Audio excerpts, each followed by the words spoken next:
Goes short. Well done by Atkins. Left his man. Cameron dangerous. Sends it up in the night sky. Welcome to season 2025. Harris Andrews. Sweeping hand pass. Opportunity for the Lions to lift the crowd. Home. Here's Bruce Reville. He already set one up. Get in, Bruce, baby! From 50. 2 touches. 2 pieces of magic. Zach Bailey sees things inside to Berry. Should run in. Should kick the sealer. Berry does.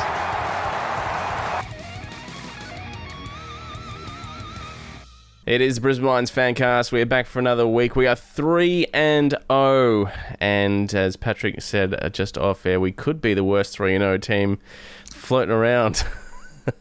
He said it firmly tongue in cheek. But there is merit to that. Obviously, Matthew Lloyd's had not a go at the Brisbane Lions on the Sunday Footy Show this morning, but he has said, look, there is definite worrying signs about the way we've been going about our football, and the fact that we've been behind by 20-plus points at halftime in the first 3 weeks is not ideal. But having said that, easily our best win of the year so far against a team that is likely to be top 8, if not top 4. And it's good to be in the exact opposite position to where we were last year.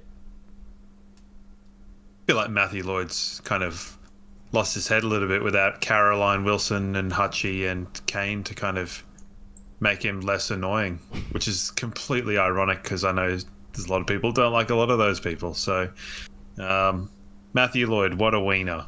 So I got to say, he made a fair point. The fact that there's no way we should be 24 points down to West Coast at halftime.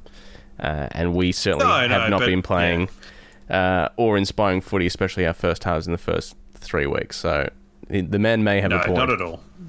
Yeah, but I think there's circumstance for all of that stuff. And calling Will Ashcroft a stat patter was a bit much, I think, given that they just showed like one error that he made, and it was like, you didn't call Dacos a stat patter for taking kick-outs, did you? So, yeah, no. Anyway, no, it was probably, for sure our best win of the season. Might not have had the kind of gravitas of that Sydney win. And we still probably don't have a true representation of our forward line, but we are 3-0, and that second half, we basically kept Geelong to 1 goal. I know they kicked a goal in junk time, but 1 goal. Yeah. Like, that's back to us, with the good defensive play, the toughness at the contest. And that could kind of kickstart the season, I think. I think it certainly could, and I certainly hope it will. We've got a different kettle of fish next week when we take on the Tigers at the G on Saturday, 3 o'clock, 4 o'clock, whatever it is. All right, let's go back to the team. A couple of changes. In came Charlie Cameron for his first game of the year. Kyle Lohmann was rashed back into the fold. Oscar McInerney was a late withdrawal. Darcy Fort took his spot with a little bit of illness against the Cats. There was one more, wasn't there? Bruce held his spot as the sub, and obviously we'll have a chat about Bruce later on in the show, but I think that may have been it for changes. Obviously, Kyle Lohmann probably came back at least a week too early, you'd have to say. Yeah, we could have had McLaughlin in the team. And it probably might have landed itself better. But Kyle Lohmann's exciting. He didn't really get to kind of showcase more or less anything in that game. So it was a strange game, but I mean, I don't even really recall. I think we did the team last week and we just sort of said when they come back, they come back. And yeah, it is a bit of a strange one with the old, what you said, Fletcher going into halfback and that kind of covering a lot of the defensive elements. So Geelong obviously did Geelong things. Tom Stewart didn't play. A blind man could have told you that a few days out. Bailey Smith was there. And, I said last week that I really enjoyed Hugh McCluggage's tackle on Harley Reid. And I really enjoyed Hugh McCluggage's tackle on Bailey Smith. A lot of malice in that, so that was good. But how did the game seem from your perspective, Senor Brooks? Oh, the first half, as I've said the last couple of weeks, was scratchy. It was certainly not our best, and I think we we tried to overcorrect from the game last year when we played Geelong and it was pissing down and we clearly didn't adapt to the wet conditions. And it was sort of like, all right, well, it's going to be wet. Let's not let that happen again. And it's just like they automatically went into like full wet weather footy from the get-go. Our defensive spread was pretty poor for the first half. Like Cats just seemed to have numbers on the outside a lot of the time and were able to move the ball a lot more freely than we were able to. And yeah, it was just sort of like get the ball forward at all costs, and you could tell that from the first kick in that Zorko took, and he just like banged it down the middle of the ground, and there was just a lot of that.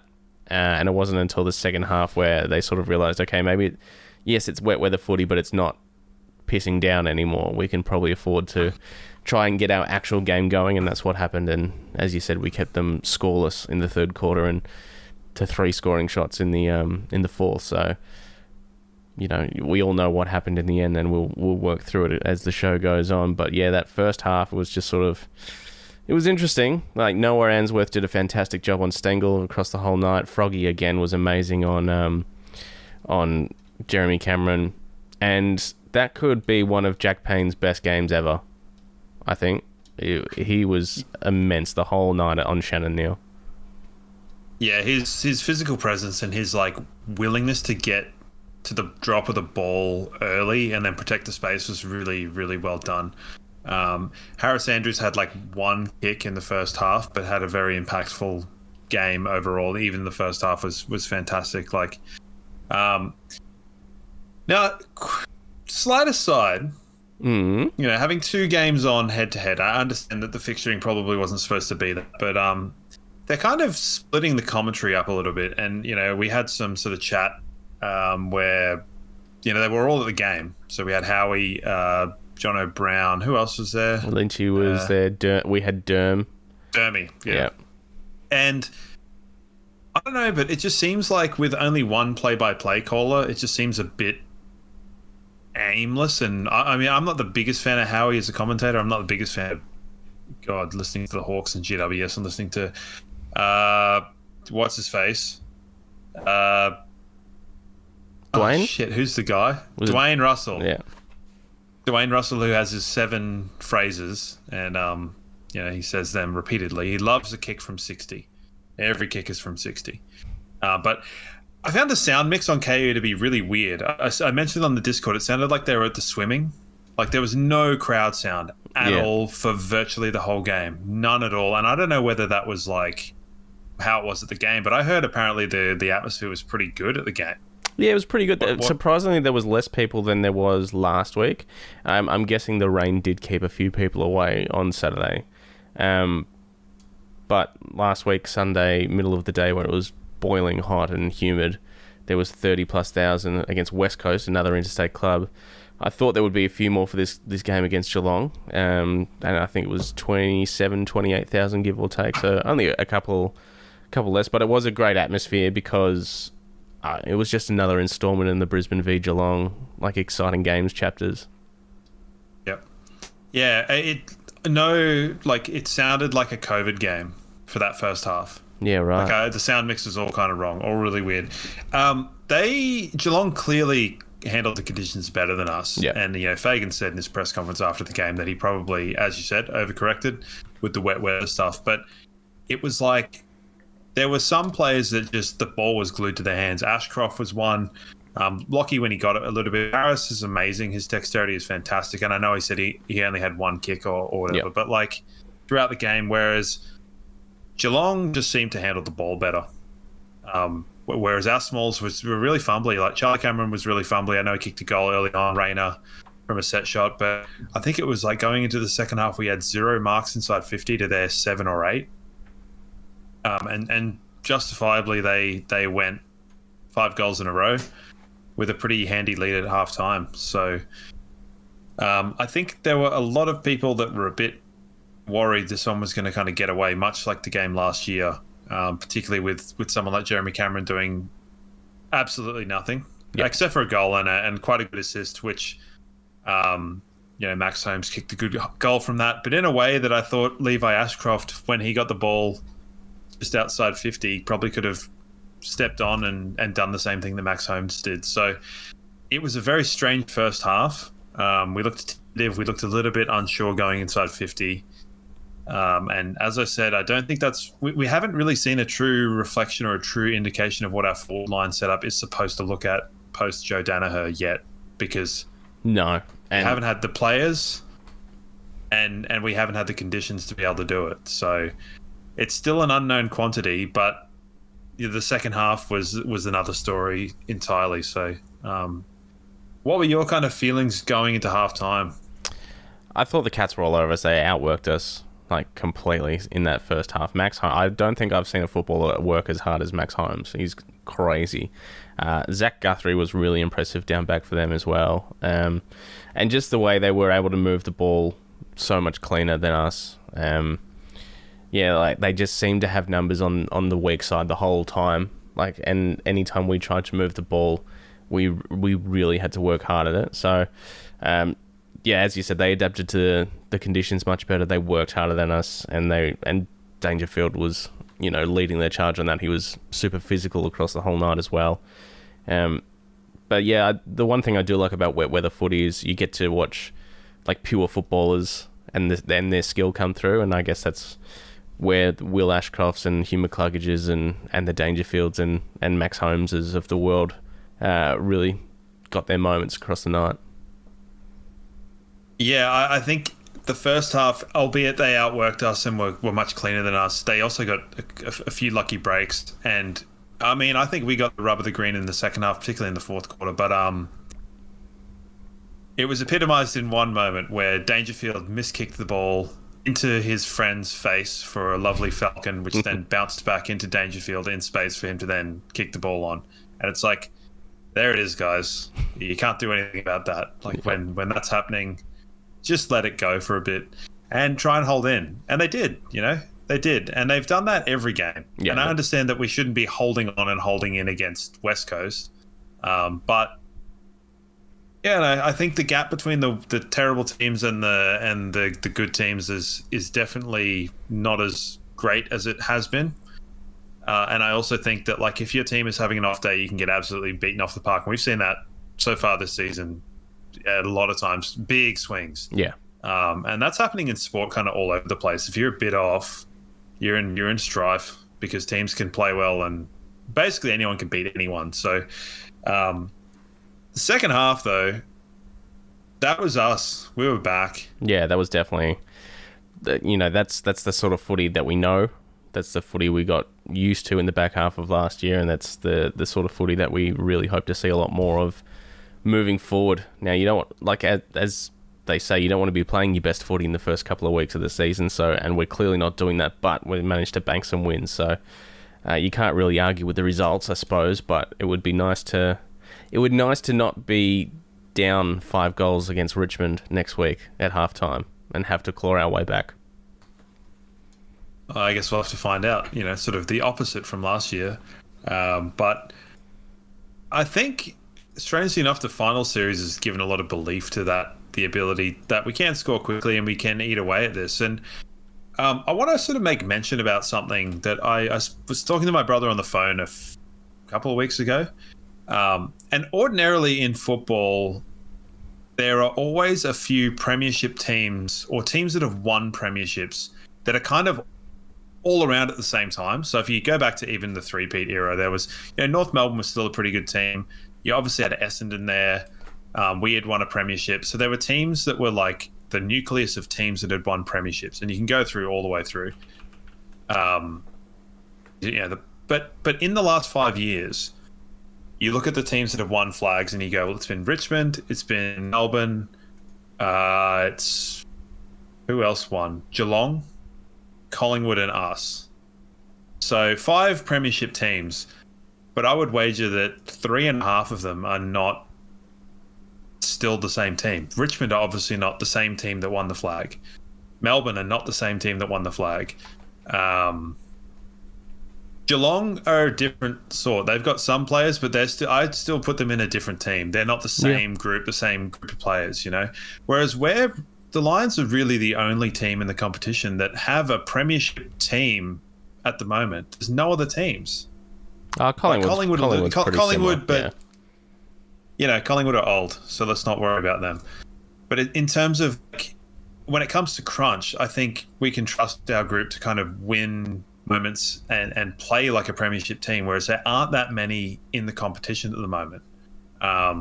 So I think that's an interesting thing to look at. And I mentioned that a little bit in the preliminary final against Geelong last year before that game, that, maybe it is time that we're the more experienced finals teams, and maybe our players should be the ones that are like the aggressors and the antagonists, the way that we saw teams do that to us early on in our kind of window. Yep. So it's just an interesting bit of thought that we're getting away with these wins probably when we wouldn't have in previous years.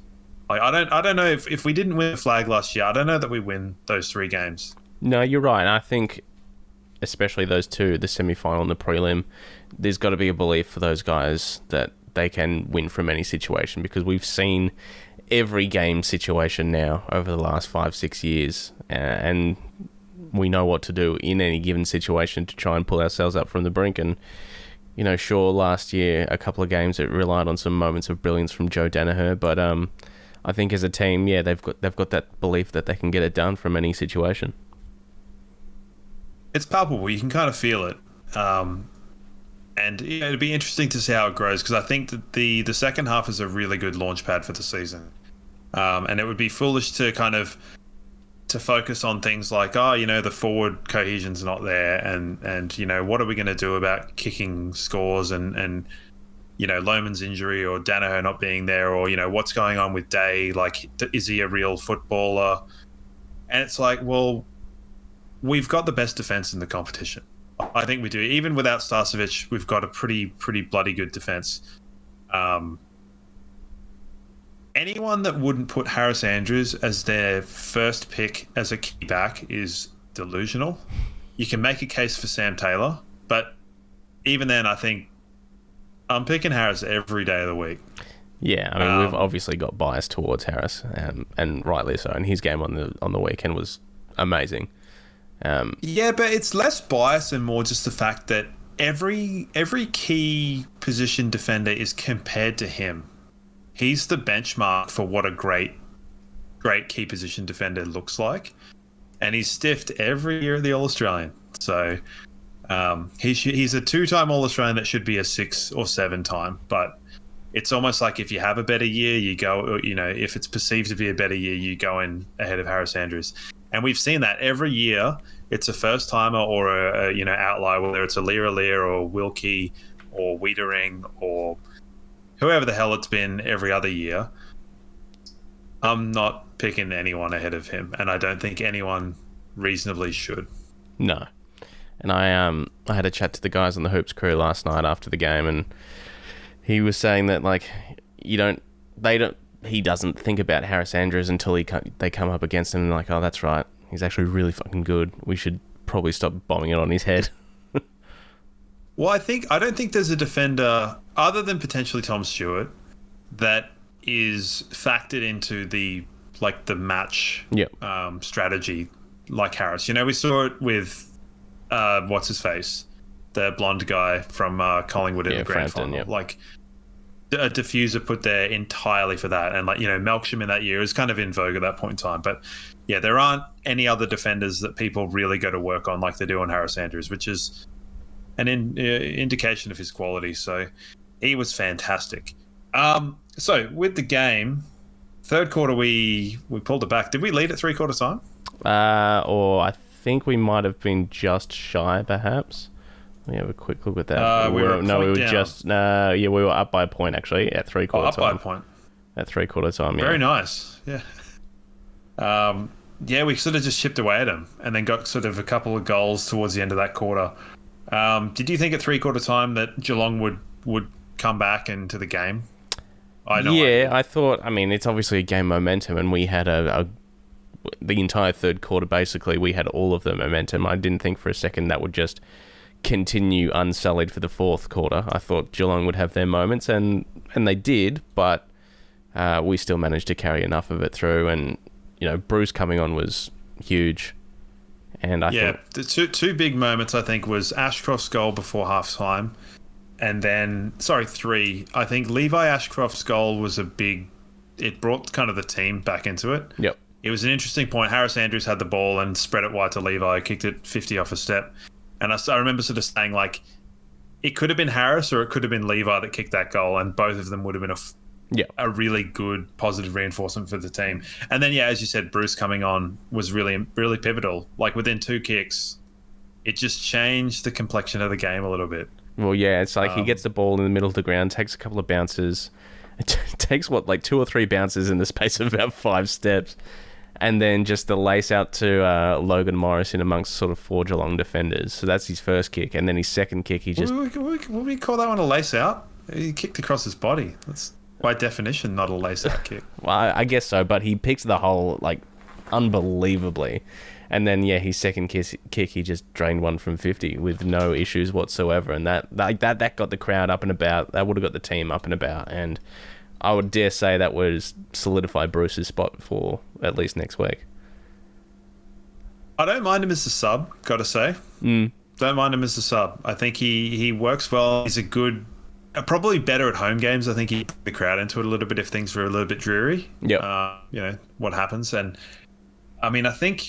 It might have been last year that we were sort of saying, like, put Brucey as a sub. Like, he works as a sub. He brings energy. He uses the ball well, and it provides a bit of adaptability. So I'd keep him as a sub. Yeah. I think he works nicely as that impact player. But, the second half was a bit more... I mean, we got him. Yeah. And I think Jai Clark's goal in the end was a little bit... We sort of thought the game was done and allowed sort of... Well, yeah, Humphreys... once Bez kicked that goal, like once Bez was found out in space and he just smashed that goal through, and God, it was lucky he was maybe like 1 or 2 steps away from being called for running too far.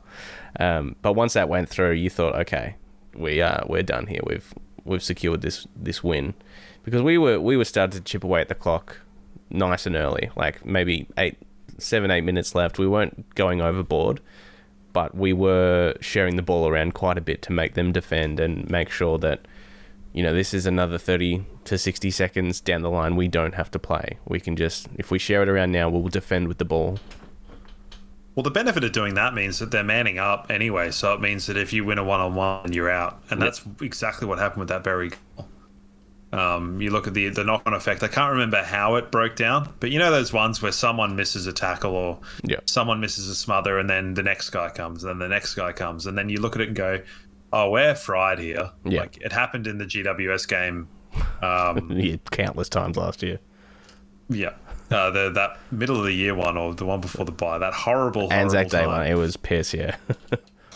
Yeah. At times it just make you look rudimentary and kind of awful. So that's one of the things that if you can kind of go into that mode earlier, then you do allow that kind of knock-on effect. And we're pretty good on the set shot in that half. Dangerfield kicked 2 set shots after one horrible one, and it's like, of course he was going to. It's Dangerfield. He always plays pretty well. Did you see the split in his head? By the way, it was. Yeah, it was much, wasn't it? It was good. It was a good one. Yeah, it was a good one. It was like a UFC cut that just like broke apart. Brilliant. Loved it. Just keeping that Joel Selwood spirit of bleeding from the head alive. Well, when he was putting the tape on, they didn't put any initially they didn't put any strapping tape on it. They just had kind of like a big bandage. Yeah. And my first thought is if he comes on the field, someone's got to pull that off. Like, I would pull it off. And that I would. Yes, I know you would. I'm exactly the sort of person that would take off a guy's head wound bandage, and then flee the scene. And then they taped it up. So no fun to be had by someone like Noah Answorth or something like that, which I'm sure they would do something like that. So all in all, I think that second half was some of our best football we've seen, or definitely our best football we've seen this year. Oh, definitely. But it was back to some of the best football I think we played last year in terms of. I mean, what was the score in that second half?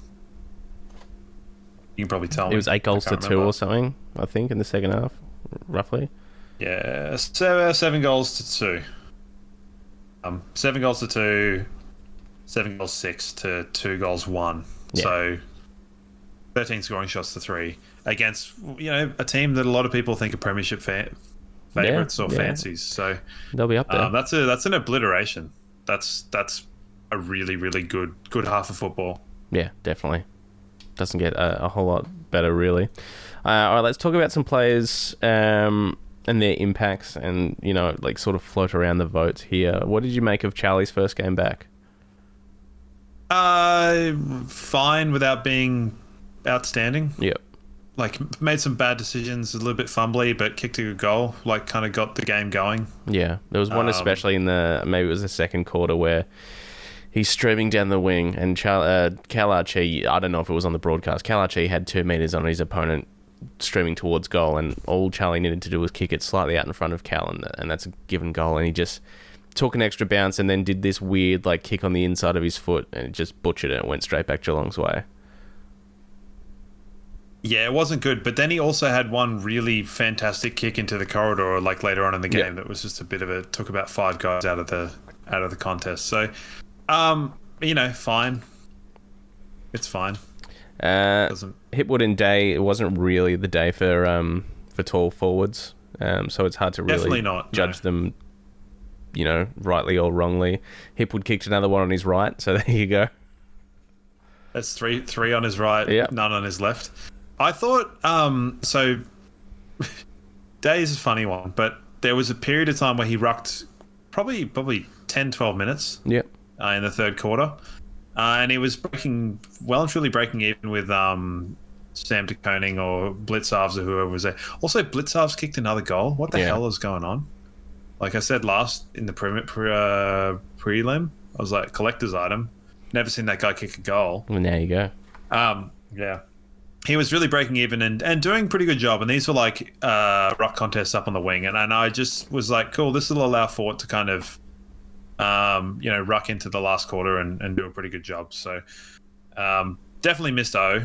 Yeah. For sure. I don't know what the hell happened to Darcy Fort's kicking ability, but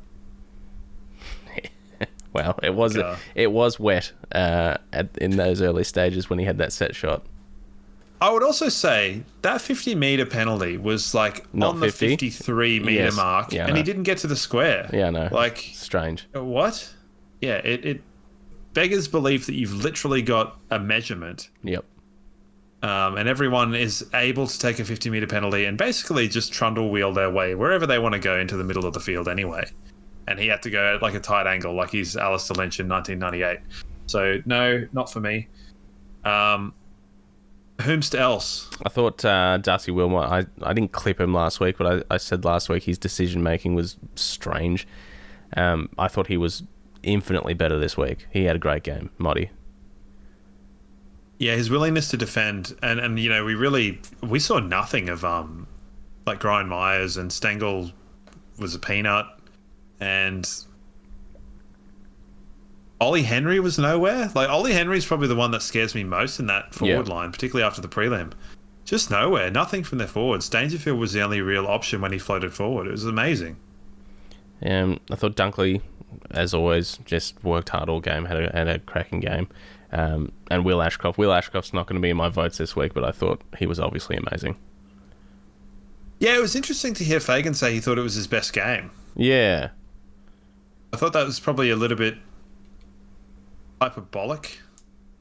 Yeah, very possibly. Like his willingness to put his head over the ball, and like he was just so clean in a game where people needed to be clean. I thought it was a really, really good game. Was it his best game? I mean, maybe it'd be podium top 5 at least. I really liked his black boots. Nice. Real.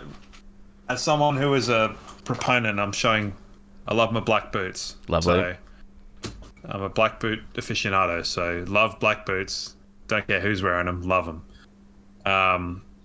Yeah, Will's good. He's much broader of shoulder than kind of I remember him being even last week.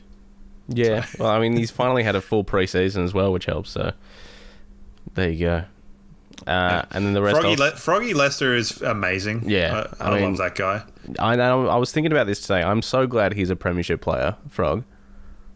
Yep. Like, yeah, I'm so super happy for him, and we knew he'd get the job on Cameron, and he did it again, just like flawlessly, kept him out of the game. he had a couple of clangers, but other than that, he had like that whole defensive. As I said, it was one of Jack Payne's best games, and like his agility and his attack on the ball as well was right up there, and even his kicking skills were pretty good across the night. Yeah, he looked like he'd gained a lot of confidence from some of those early intercepts and things like that. So, was there anyone else you'd like to touch on before we go into votes? I don't think so, not necessarily. I thought the only other one to say is Levi Ashcroft's defensive accountability is probably a bit of a concern.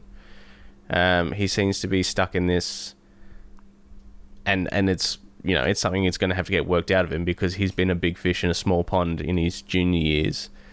But, across the night, he was manned up on Bailey Smith for periods of time, Max Holmes for periods of time, and Brad Close. And I think it's in Levi. Also, Dempsey, he let Dempsey go a couple of times. It might be in Levi's heads like, oh, no, you're here to play on me. And I think he needs to work on his two-way running and, spend a couple of weeks with Josh Dunkley and find out the good balance in his game. And he's a kid, and I get it. And, there's plenty of players that have made careers with very little defensive accountability. Dustin Martin, Paddy Dangerfield being, two of the big ones. But it's probably something he needs to work on, especially when he's lined up on a wing against players like Bailey Smith and Max Holmes that do work hard. And that can make you look foolish on the other side. Well, hopefully in the tapes, he is made to, quote unquote, look foolish. I'm not saying that it should be a rort of just being like, oh, look where you didn't run off your man. But to be, I think you're right. Something that needs to be coached out of him, or something that needs to be, I don't think it's a massive issue at this stage or anything, but I don't think it's going to be sustainable for his career. No, unless he gets put into like a high half forward and then just sort of off you go. But yes. Probably the other one is Cam Rayner was fairly quiet again. A bit better this week than last week, but certainly nowhere near the Cam Rayner we know he can be. So, look, he may burst out against the Tigers and have a huge one, but it's a. It takes a bit to get going, that Cam Rayner sometimes. Yeah. I guess I think he's just going to be on watch for a lot of supporters at the moment, that's for sure. Anyone you want to chat about before we get into the votes? No, I'm good. All right, well... We normally tend to find out what the votes are, and then I'll remember the people that I haven't talked about. Sure. Well, thanks to hoponbrewerytours.com.au. Let's get into the votes for this week against the Cats. Book yourself a half or a full day tour across Gold Coast or Brisbane. My 3, 2, 1 for this week. My 1 goes to Clugs, 2 Zorko, another huge game, and 3 Harris Andrews. Very good. Very good. Where do you vote similar, for? Not the same.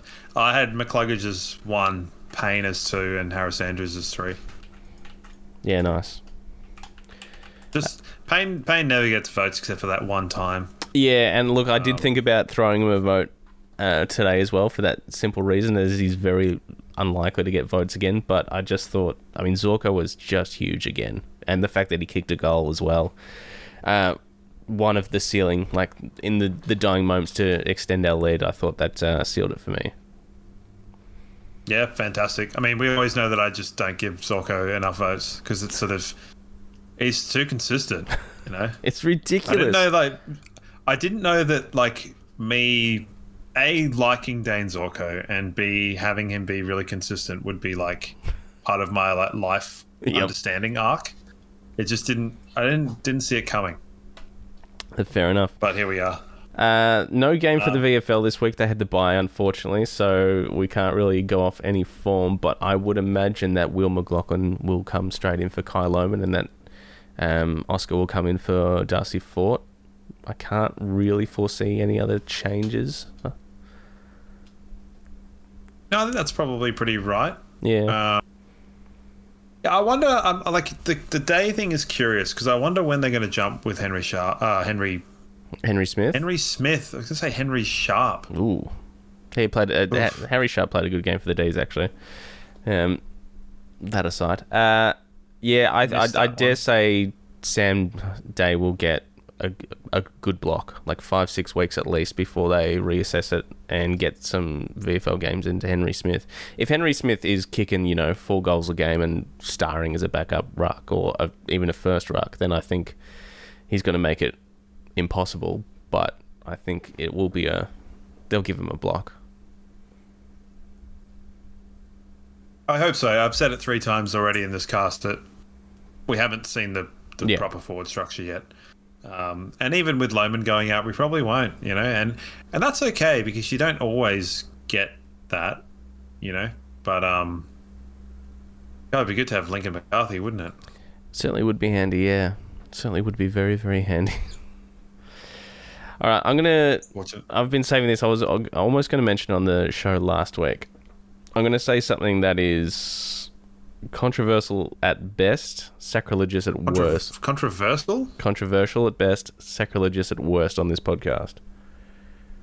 So, where are you going with this? You've already brought Collingwood merch into the fold. Yeah, well... How can it get... Well. Brandon Starcevich is minimum month off at the moment. No contract. And who knows? If, for whatever reason...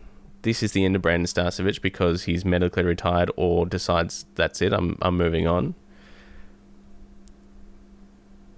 Braden Maynard's out of contract at the end of this year.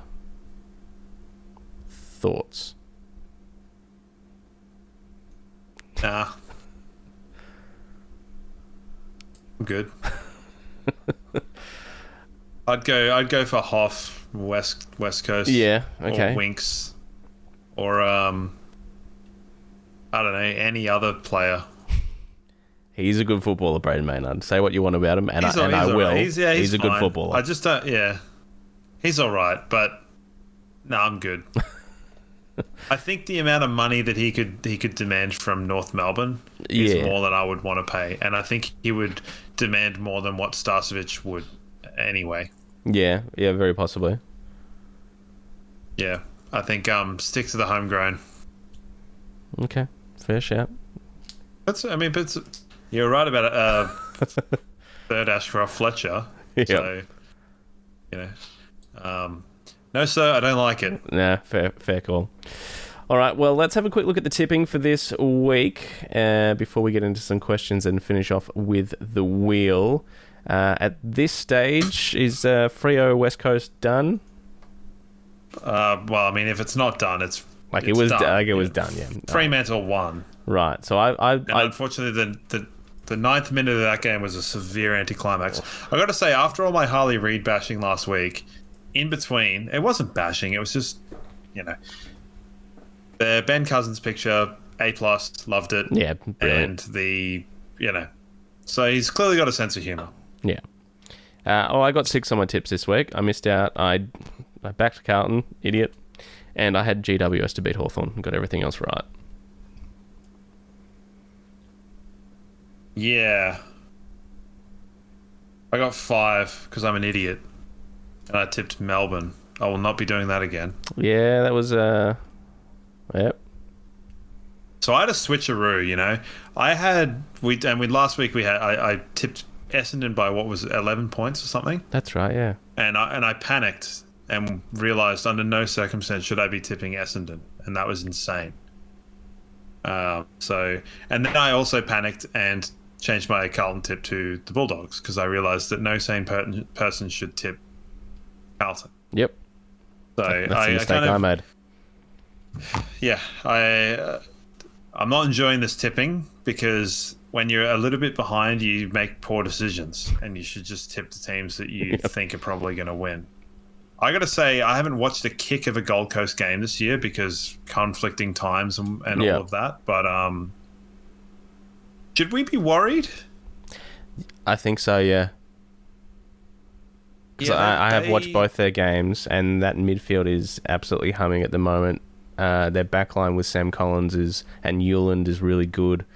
And now they've got those halfbacks in Rioli and Noble. Nobes.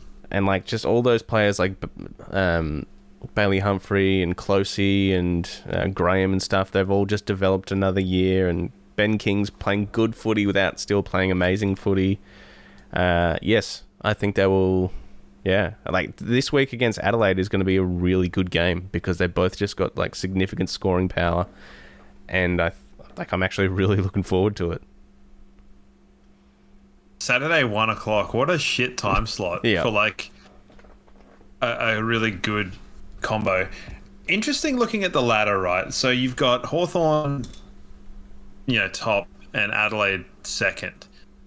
Both playing massively different styles, in terms of Hawthorn with the single tall with just a fleet of idiots. Whereas, Adelaide have the sort of more traditional 3 tall forwards with Thrillhouse, Fogarty, and the Big Tex. I know he's not playing as sort of an actual tall forward, but, there's always still room for 3 talls. I know people don't like it, but they're always just... Also, so do you watch Agenda Setters, right? I do, yeah. Yeah, they do the Mark of the Week. Yes.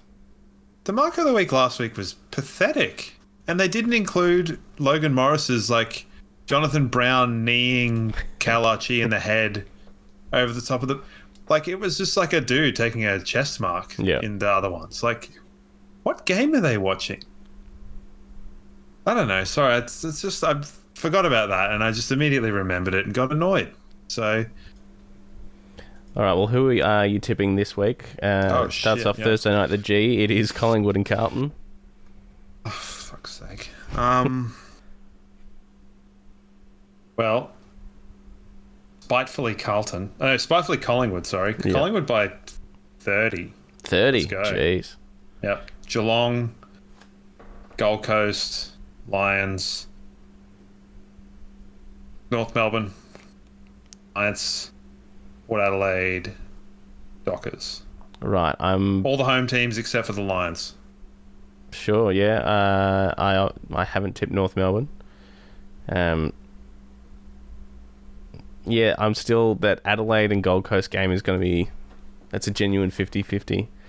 People's first stadium. It's the Gold Coast first game at home this year. It's so weird. They've had the weirdest start to the season. They had a game that got postponed, obviously. Then they had one game out west, and then a bye, and then another away game, and this will be their first home game for the season.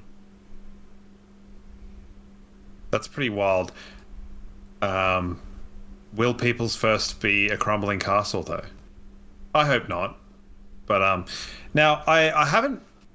I was gonna, because obviously we had the Lions play Geelong, and I said early days that if I don't tip against the Lions, I don't hedge my bets. Yep. The fan base is lucky, and I'm saying our fan base, the Fancast fan base, is lucky that I had a very, very, very busy weekend of work, because I was going to meticulously go through and name and shame every person that tipped Geelong. I almost did. Yeah. You almost tipped Geelong? Mm-hmm. Well, I've just had a quick look here, and I found a person that otherwise would have tipped a perfect round had they not tipped the Lions. So... Sucked in SSSS snake. Because you would have had a perfect round, but you tipped Geelong. So don't do that. And if I've got that wrong and I've just, whatever. But, don't tip Geelong. Tip the Lions. It's more fun. Fair enough. Well, they're coming 8th at the moment. I don't know how I'm going. I haven't really checked, but I can't imagine. Well, I'm going horribly, so don't listen to me. All right, well, thanks to Crisp Communications, let's get into some listener questions. If you need any sort of marketing for your business, hit up Abby and the team at crispcoms.co. Only a couple of this week. We'll start off at Twitter. Miller Time. Should we as fans in future just rock up to games at halftime? It might be a bit more of a fun experience. Sure, why not? Do it. On Instagram, JSep, was Kai rushed back too fast, and do you think Will McLaughlin will come in next week? I think so. He got another knock on his ankle, but he looked a bit proppy even at the beginning of the game. So I don't know. So I'd say yes and yes. Yep. Yeah, hard to agree there. Aaron, Cam Rayner looks lost in that high half forward role, similar to the first half of the season last year. Understandably, the midfield bat's so deep and it's difficult to fit him in there on a regular basis. Should he play out of the goal square and become a deep forward threat? That way, Hipwood and Morris can then have the ability to push up the ground or beat their opponents on the lead inside 50. Kind of took the words out of my mouth, even though he typed them first. I was like, why don't we play close to goal? He's good coming from deep and jumping over packs and stuff like that. So Yeah. I think that's a good idea. Did you see Lockie Neal started in the goal square at the start of the fourth quarter on? Multiple times. That's crazy. Well, they were trying. It was weird because they were trying to break the tag, but then they just put a different guy on him. It was weird. Like they swapped the tag at half time from that Atkins. little Hobbit guy, Atkins, to the other O'Connor, guy that's probably more like a Hobbit because he's Irish or something. Not that Hobbits are distinctly Irish, but why not? And it seemed like it was something that they were just going with. I don't know. Chris Scott's weird. He's strange, isn't he? Yeah. Lockie Neal out of the goal square.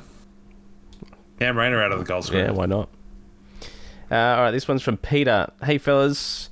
I've been a fan since the Bears days, and to see the Gabba consistently sold out as well as selling out of reserve seat memberships this year is a bit of a pinch yourself moment.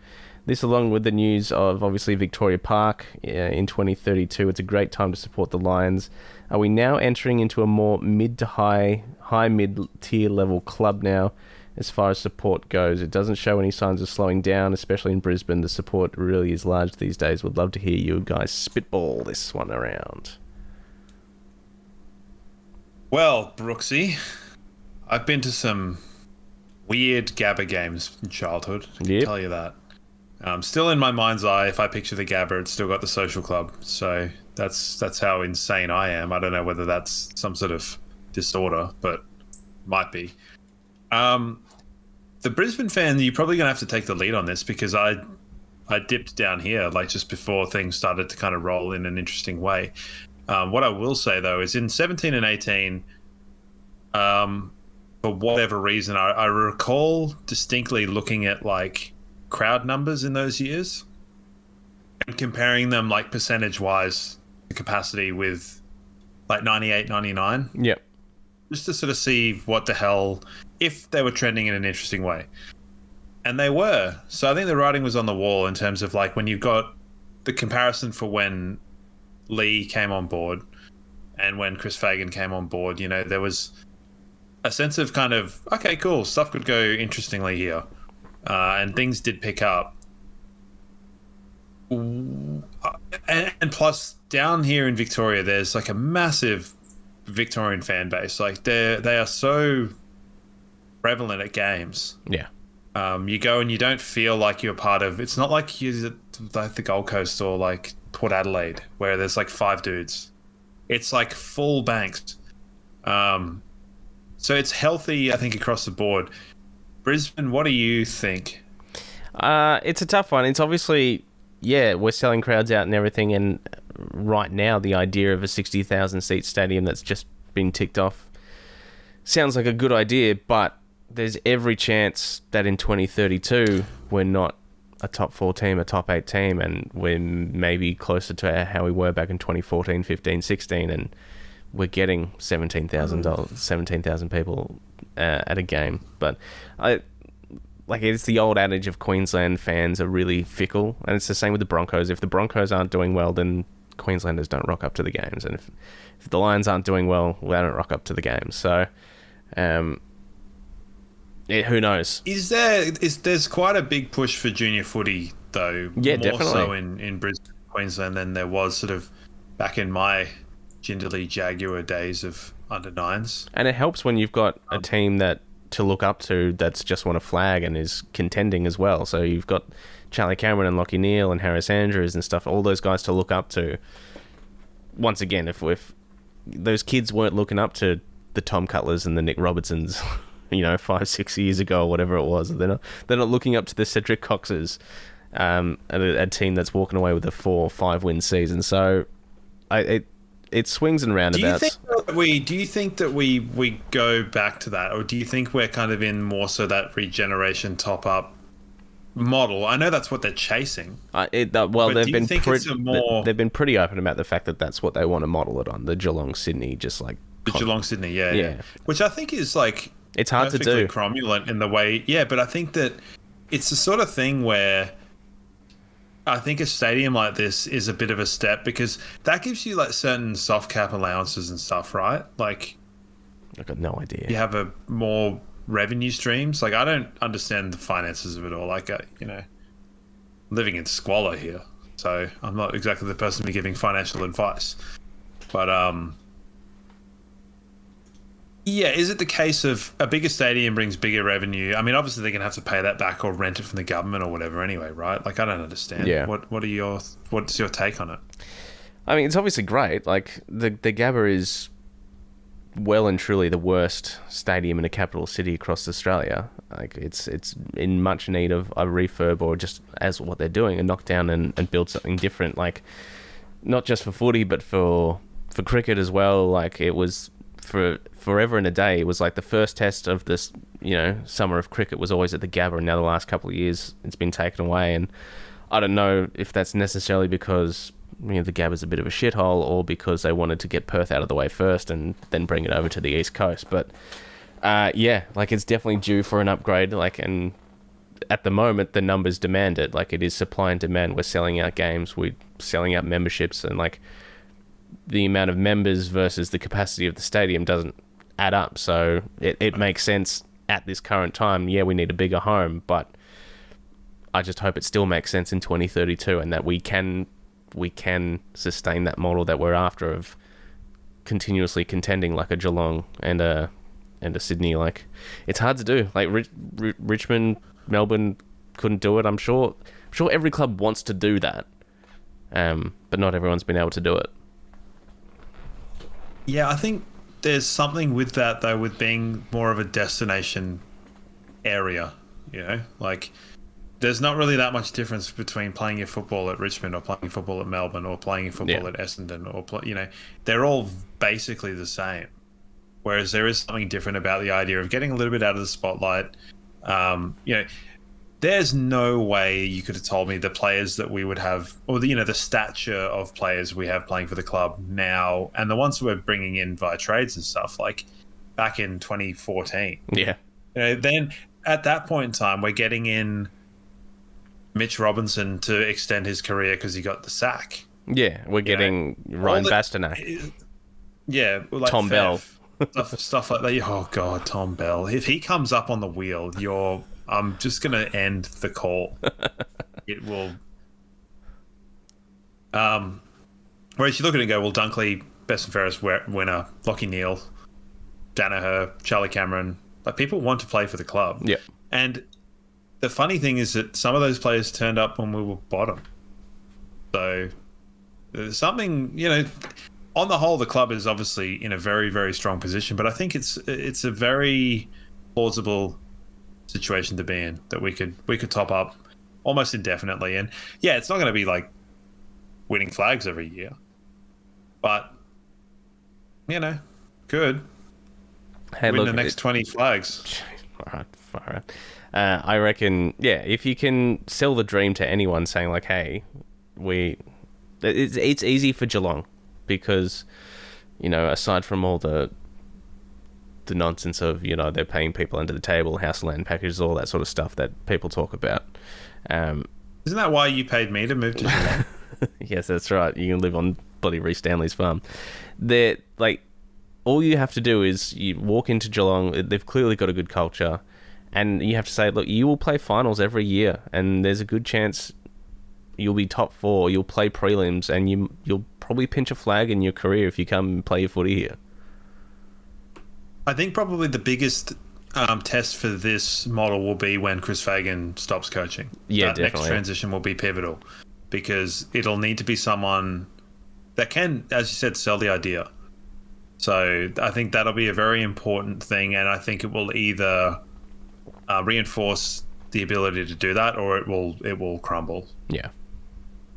And look, if it crumbles, it crumbles. Like obviously, the last time it did crumble was at the wrong time because we had to try and draft during the period of the Gold Coast and GWS coming into the competition as well, so that put it back. I think our age profile is puts us in a better stead for Tasmania coming in. I mean, I hope so. Knowing our luck, though, there'll be some 20th team like the North Territory Komodo Dragons that'll come in and they'll just like ream us I like that. in like 2020, 2030. Yeah. Look, Komodo Dragons. Yeah, it's good. I like that. Did you see that? Did you see that mascot for the Tassie Devils? Yeah. It was Rubbin'. heinous, and I loved it. I loved it. And it can eat. It's the first mascot that can eat or some shit. Do we really need a mascot that can eat though? Like No. it sounds like one of those those, you know, the baby toys that they give to like little girls back in the day, and it's like this one you can feed and it'll like piss everywhere. Yeah, It's like, yeah. why is that a selling point on a toy for kids? Yeah, it's crazy. Speaking of toys for girls, Bruce Reville, I got the intel. He's rocking a Bratz ponytail. Right. Okay. So he's got the librarian bun, cornrows revel, and now the Bratz ponytail. Sure. I didn't expect any of that to come out of your mouth.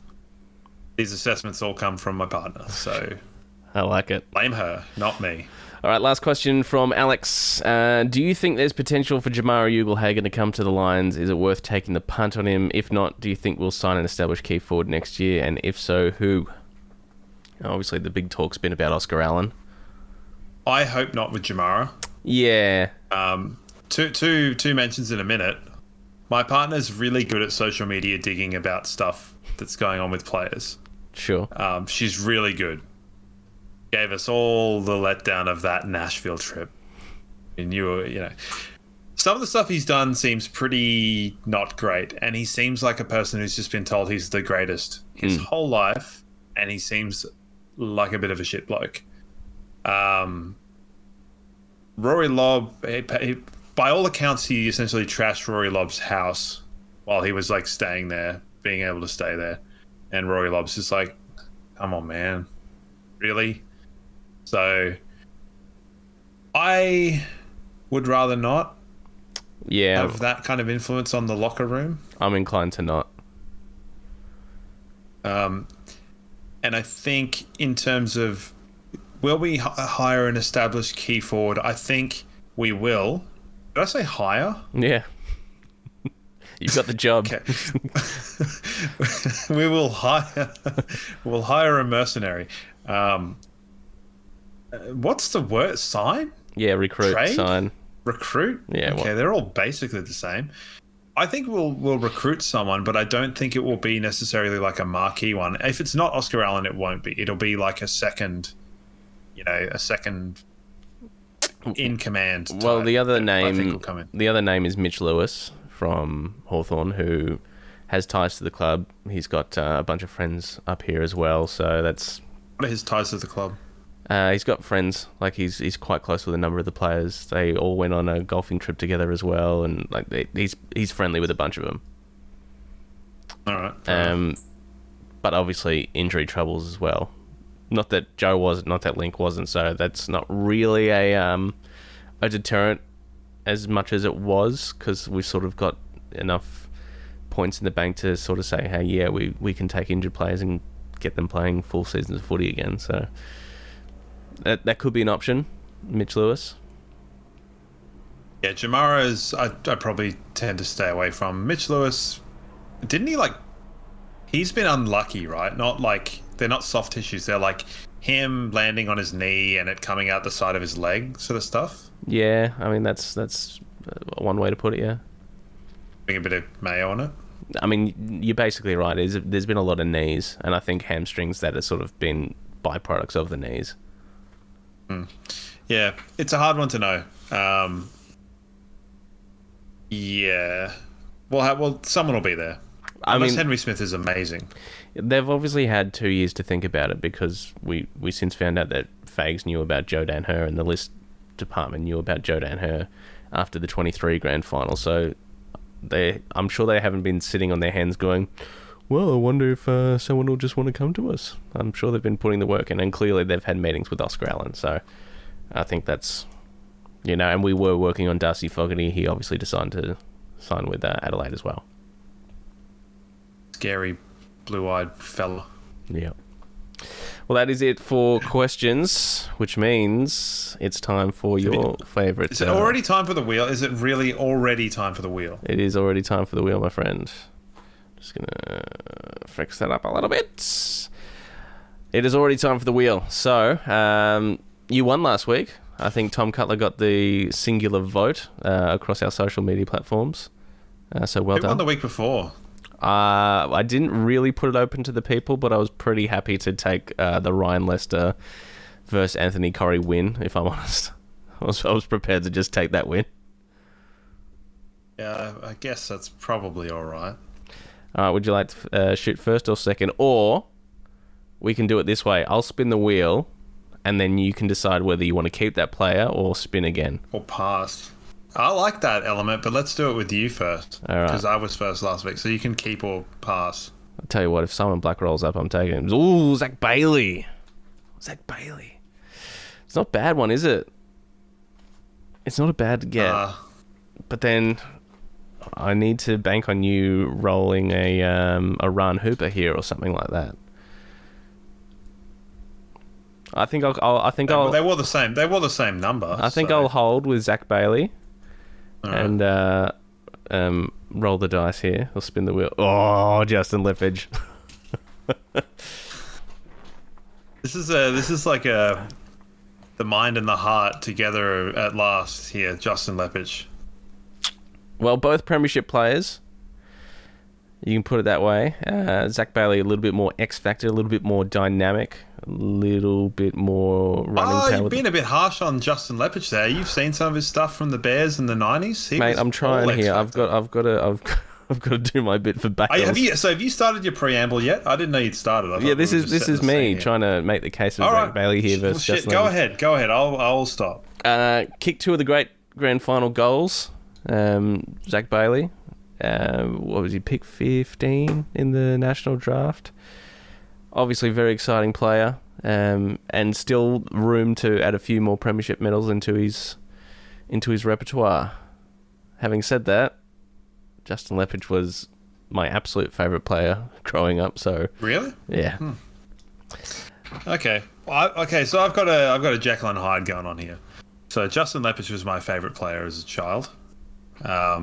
He had red hair. I don't know. I liked that. I thought it was quite, I don't know, appealing as a 7-year-old or whatever.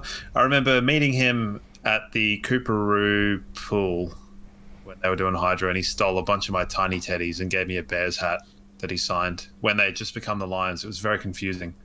I did a topic talk on him in grade 3 when we first got a colour printer, and That's I printed awesome. out pictures of him. Had 2 pieces of A4 paper taped together like an idiot.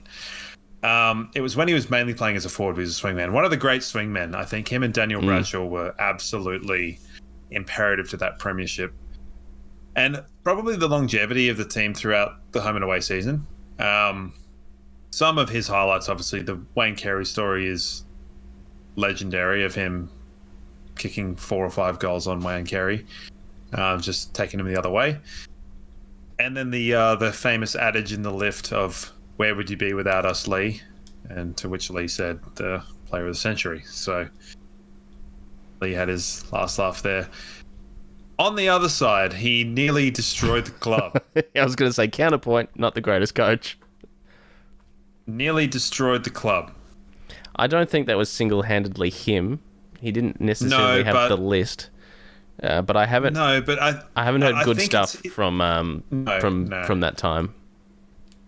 It's not so much that it wasn't the results; it was the feeling around the club. The feeling was awful. Yeah, it was a horrible time to go to the football. It was a horrible time to consume anything related to the Lions. He's just not a head coach. He's not a head coach, so. A tough one. More so just because it's hard to kind of reason in your mind, because he was such a good player. Yeah, absolutely. There were some classic Dave Beckham Adidas Predators back in the day. So, well, we will throw it open to the good socials. boot. Make sure you check out BL Fancast, Facebook, Twitter, Instagram, all that sort of stuff. By the way, you're possibly the shittest debater in the history of debating. Yeah, probably. I just feel like you can only win when you got Ryan Lester against whoever I I had. mean, what am I supposed to do with Zach Anthony Bailey Cron- taking on a triple premiership All-Australian defender? Yeah, but you could also have said Zach Bailey nearly destroyed the club with people that hate him. You gotta think outside the box. All right. Next week, I'll dig deeper. All right. But we'll dig deeper when you get like When I get Alex Ryan Witherden. Pasternak at least Alex Witherden will give you some like personal anecdotes. That's true. Rowan Buick, like someone like that, you're in trouble. Yeah. Did Matty Eagles play 50 games? Did Hodgie play 50 games? No, I think he played 40 odd for us. What a wanker. Yeah. Jesus. All right, well, that'll wrap us up for another week. 3-0 we are. Fantastic start to the season, and I dare say, after the experience against the West Coast, surely we will not be taking Richmond lightly this coming week at the MCG, because we've seen what happens when teams take other teams lightly. We've got a good record against Richmond in recent times. Yep. And I don't mean like we've beaten them. I mean, we've pummeled them the last 2 years. Yeah, what was it? It Pummeled was them. obviously 119 last year. I think it was 80 odd the year before. 86 or something. Yeah. Like, I think we had back-to-back games with the same margin. It was like them Yeah. and West Coast. Yeah. Which is, fun to play that. Just a little aside. Mm. I read something about Carlton Sure. where they haven't beaten a team that isn't North Melbourne, West Coast, or who's the other one? Oh, yeah, it was Richmond. like the bottom three. Since like mid-June Yeah. last year. So that's funny. It's obviously funny. Largely irrelevant, but Haggards being zero. Man, poor. I don't know whether to feel bad for Voss or whether to not care. I think I'm not caring. No, I do feel bad for Vossi. I feel fucking horrible for Patrick Cripps, is what I do. Yeah, but I mean, can you see him going to West Coast? No, because why would you go from a one basket case to another? Like the man, he deserves a premiership, Patrick Cripps. Like he does. Yeah, there's no deserving in anything in this game. I suppose so. You gotta earn it, and I'm vehement in saying you're not a champion player until you've won a premiership. Sure. You can't be known as the champ. Fine. Not on my watch. Not that I'm. Cop that, Nick Rewalt. Cop that, Matthew Pavlich. Yeah. Yeah.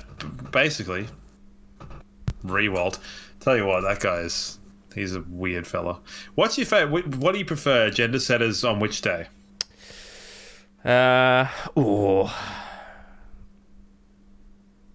like them both for different reasons. I could definitely do without Hutchie, like at all. I like Caro, and obviously Kane Corns, but I do like having Hodgie and Dale Thomas there as well on the Tuesday to sort of, I don't know, bite back a little bit. I don't know. I think I like Tuesdays. Yeah, I think Tuesdays so. are good. I haven't watched any Fox Footy shows this year after watching the first half hour of 360 with clumsy idiot Gary Lyon. Apparently, there's some quite good stuff with like Adam Simpson and Horse. Yeah, that's quite good. Which is like probably worth a watch, and I should probably try and dig that out. But also on the couch, like couch has gone to shit. I think I could live with it if it was Jack, Buckley, and Brown, but just Jordan Lewis being there. Like Jordan Lewis is an absolute fun suck. I don't mind him, but I haven't really. I've only watched maybe an episode and a half of Couch. I'm like, this is not what it used to be. Jordan Lewis is just not doing it for he you. probably gives me the feeling that I give to other people in our captive audience that we've got Probably. here. Which we will be then. Our captive audience will be growing to some Richmond thing this week. Is that right? That's right, yeah. Thursday night, I believe, we'll be jumping on the Big Footy Tiger podcast. So details on that. What is Big Footy Tiger? Big Footy, and it's is Big Footy the Big Footy that you hear about in the deep places of the earth? It's that toxic website where footy fans go to do all sorts of weird shit, and it's not a place I go to because I can't stand it. But it does have a big following, and for some reason there's a Big Footy Tiger podcast, and we're going to be jumping on board Thursday night to do a bit of a chat with Chris there about the upcoming game. Am I going to get doxxed? No, I don't. I hope not. I hope you're not going to do anything that would require doxing. All right, we'll see you next week, and go Lions.